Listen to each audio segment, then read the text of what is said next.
বলো বলো, কি কথা? সবাই একটু হাসি আমরা, আর তোমার মতো লজ্জা পাই। না থাক ম্যাম, পরে এক সময় বলবো নি।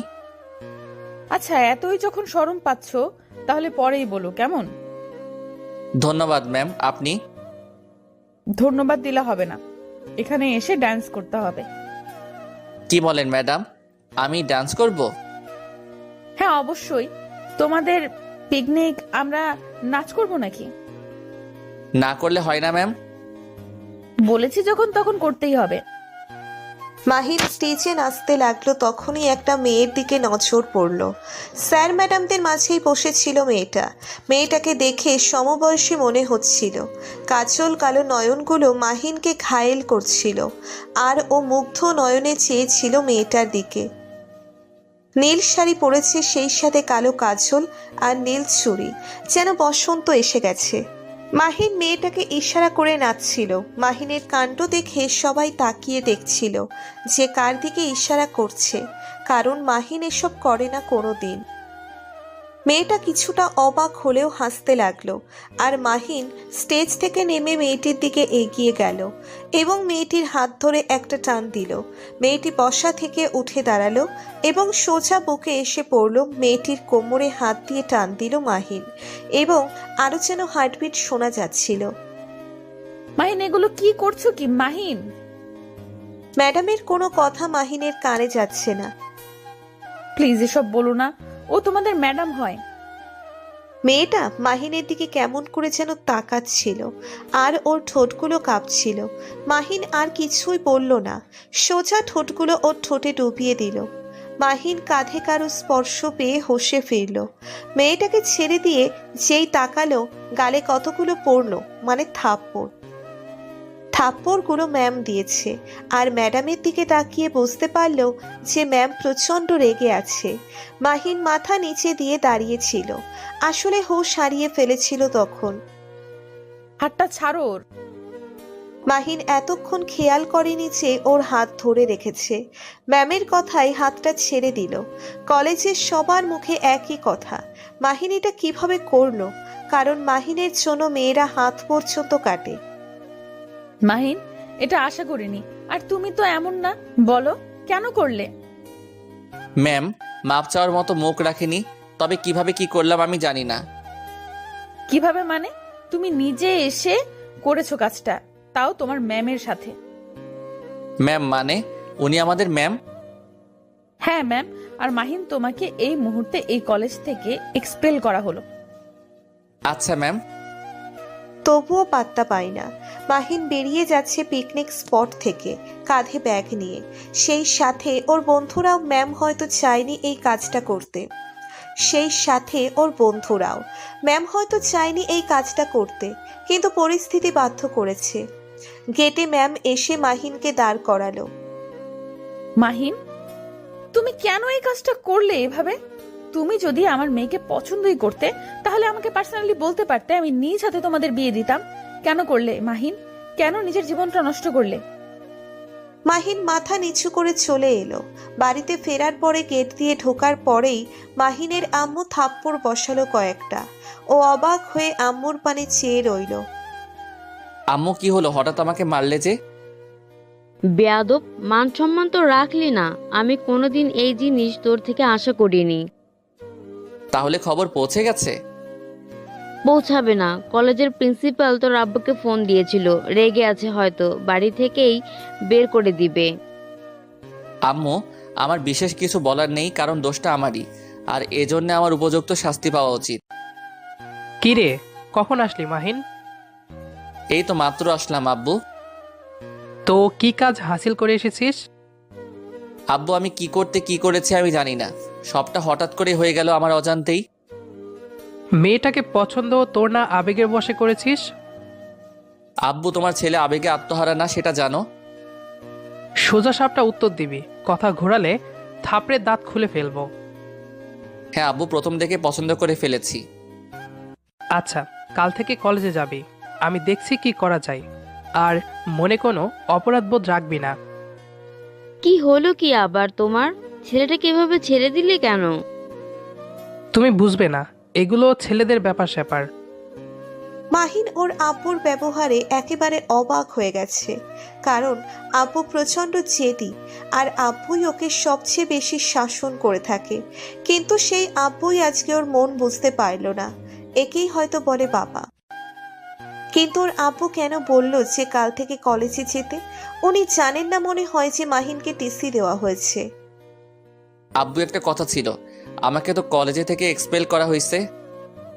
জানি, কিন্তু ভুলে যাস না তোর দাদা ওই কলেজের প্রতিষ্ঠাতা। আর আমার ছেলেকে সামান্য একটা ব্যাপারের জন্য কলেজ থেকে বের করে দিতে হবে? কার এত সাহস? বাঘের বাচ্চার মতো কলেজে যাবি, আর ভুলেও যেন কোনো রিপোর্ট না আসে। আচ্ছা আব্বু। রুমে চলে আসলো মাহিন। পরশু থেকে আবার কলেজ খোলা। পরশুদিন অন্য দিনের মতো কলেজ ক্যাম্পাসে প্রবেশ করলো বন্ধুরা। মাহিনকে কলেজে দেখে অবাক হলো, প্লাস অনেক খুশি হলো। ক্যাম্পাসে বসে আছে মাহিন। কলেজে একে একে সব স্যার ম্যাডামরা কলেজে ঢুকলো, কিন্তু ওর সেই ম্যাডামকে আর দেখতে পেল না।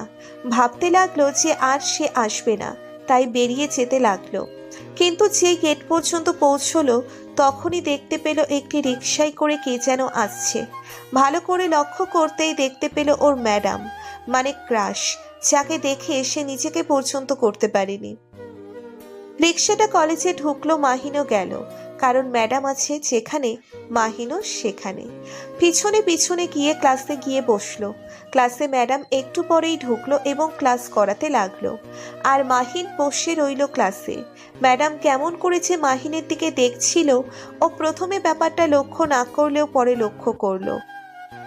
ম্যাডাম এত কিউট যে মাহিন নিজেকে কোনো রকমের সামলে বই দিয়ে মুখ ঢেকে বসে রইল। ক্লাস টপার মাহিন, তাই বিভিন্ন প্রসঙ্গে ম্যাডাম মানে জুই মাহিনের দিকে তাকাচ্ছিল, যেটা ওর ভালো লেগেও লাগছিল না, কারণ ও ক্লাসে আছে আর এখানে একটা দুর্ঘটনা সারা জীবনের কান্না। আই ছেলে, তুমি দাঁড়াও। জি ম্যাম, বলুন। তোমাকে কখন থেকে দেখছি অমনোযোগী। মনোযোগ কোথায় থাকে? মনোযোগ তো ক্লাসেই থাকে ম্যাডাম। ক্লাসে থাকো তো আমি দেখি না কেন? দেখবেন কিভাবে, কানা হয়ে গেছেন। কি? আমি কানা হয়ে গেছি? হ্যাঁ ম্যাম, কানা যাকে বলে অন্ধ, যার সংজ্ঞা হলো যারা চোখে দেখে না তাদেরকে অন্ধ বলা হয়, মানে কানা। আমার এই কথার সাথে ক্লাসের সবাই হাততালি দিতে লাগলো। সাইলেন্স।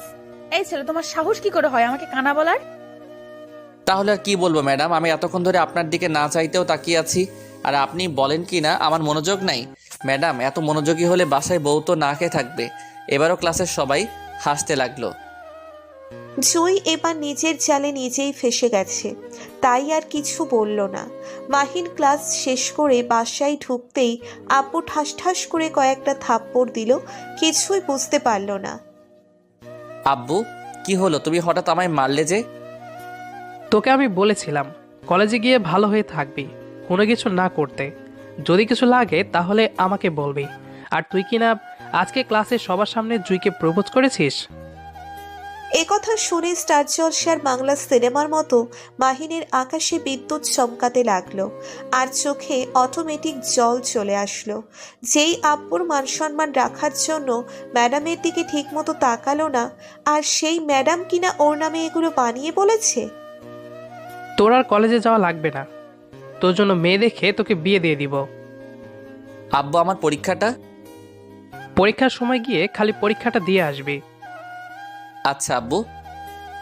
এই বলে মাহিন বুক ভরা বেদনা নিয়ে রুমে চলে আসলো, আর ম্যাডামের কথা ভাবতে লাগলো। রুমে এসে বাড়ির কাজের লোককে দিয়ে এক প্যাকেট সিগারেট আনালো। সিগারেট টানতে টানতে ঘুমিয়ে গেল।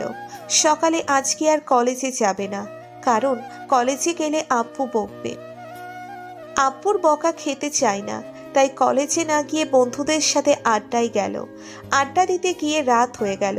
এভাবেই চলছিল মাহিনের জীবন। একদিন পার্টি করে একটু মদ খেয়ে মাতলামি করতে করতে বাড়িতে ফিরছিল, তখনই দেখলো একটা মেয়েকে কয়েকজন বিরক্ত করছে। মাহিন এগিয়ে গিয়ে তাদের সাথে হাতাহাতি করতে লাগলো। এক পর্যায়ে ছেলেগুলো চলে গেল। মাহিনের ডান হাতটা সামান্য কেটে গেছে, আর মেয়েটা সাইডে বসে কান্না করছিল।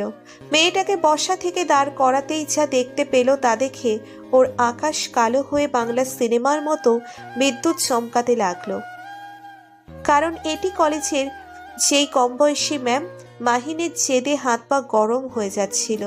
হাতে মদের বোতল ছিল, যেটা হাতের ভেতরে ভেঙে গেল, আর কাছের টুকরো হাতে বিঁধে রক্ত ঝরতে লাগলো। জুই মাহিনের রক্তাক্ত হাত দেখে ধরতে গেলে মাহিন বাইক নিয়ে চলে আসলো। পরের দিন পরীক্ষা, তাই যথারীতি কলেজে গেল। কারোর সাথে কোনো কথা বলল না, খাতা নিয়ে লিখতে লাগলো। হলে গার্ড দিতেই ম্যাডাম সহ আরেক স্যার আসলো। খাতা আর প্রশ্ন দেওয়া হলো। মাহিন লিখতে লাগলো। ওর হাত গতকাল রাতে 2 বার কেটে গেছে, ব্যান্ডেজ করেছিল, তবুও হাত দিয়ে রক্ত বেরোচ্ছে, যেটা পরীক্ষার খাতায় লাগছিল, এবং খাতার 3টে পৃষ্ঠা নষ্ট হয়ে গেল। জুই এটা দূর থেকে লক্ষ্য করলো এবং মাহিনের পাশে এসে বলল যে, দাও আমি লিখে দিচ্ছি, তুমি বলো আমি লিখে দিচ্ছি। না, আমার জন্য আপনাকে কষ্ট করতে হবে না। আমার হাত কেটেছে, সেরে যাবে। কিন্তু থাক, আপনি চান আমি বাঁ হাতে লিখতে পারি বলে বাঁ হাত দিয়ে লিখতে লাগলাম। হলের সকল ছাত্ররা মাহিনের দিকে এলিয়েনের মতো দেখছে, কারণ একটা মানুষের এত গুণ কিভাবে থাকে। একাধারে গায়ক, ডান্সার, টপার। মাহিন এভাবে সবগুলো পরীক্ষা দিল। রেজাল্টের দিন একটু চিন্তিত ছিল, কারণ বাহাতে লিখেছিল। রেজাল্ট দেওয়া হলো সবার। মাহিনের রেজাল্ট পেয়ে ওর গেছেন আব্বুর একটু পরে ফিরে আসলেন, সাথে অনেক মিষ্টি। মাহিন বুঝলো না ব্যাপারটা। ওর আব্বু এসে জড়িয়ে ধরলো মাহিনকে। বাবা, আমি তোকে কলেজে যেতে দেইনি, তাও তুই এত ভালো রেজাল্ট করে সারা দেশে তোর নাম করেছিস বাবা। খবরে দেখাচ্ছে তোকে। এত ভালো হয়েছে? আমার রেজাল্ট কি বাবা?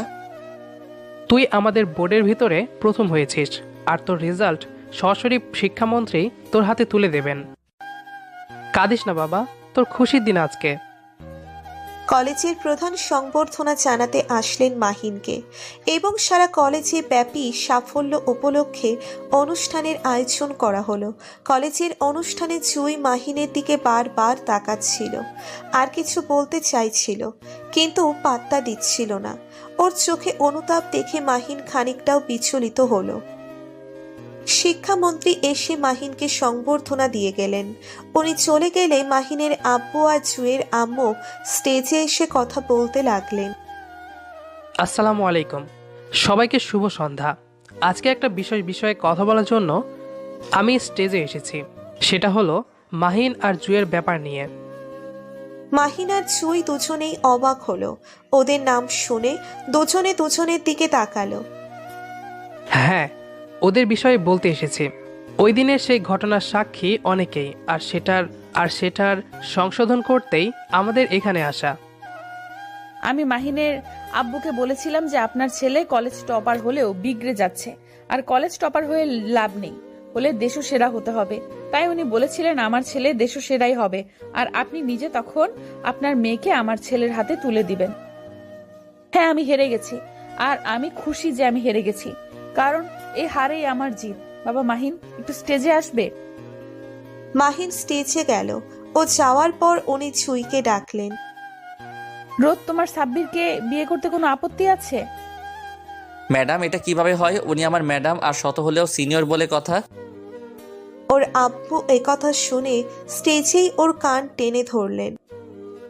হতচ্ছাড়া, যখন ম্যাডামকে কিস করতে গিয়েছিলে তখন মনে ছিল না সিনিয়র? এখন ভাব মারাস? ওর আব্বুর কথা শুনে সবাই হাসতে লাগলো, আর মাহিন লজ্জায় লাল হয়ে গেল। বর্তমানে বাসর রাতে মাহিন জুইকে চড়িয়ে ধরে খাটের কোনায় নিয়ে কিস করতে লাগলো। জুই পাগলের মতো শব্দ করছিল। আপনার শরীর এত গরম কেন? জানি না, মনে হয় জ্বর আসতেছে। আজকে আপনার জ্বর, আর আমি আনবো আপনার ঠোঁট থেকে শুরু করি।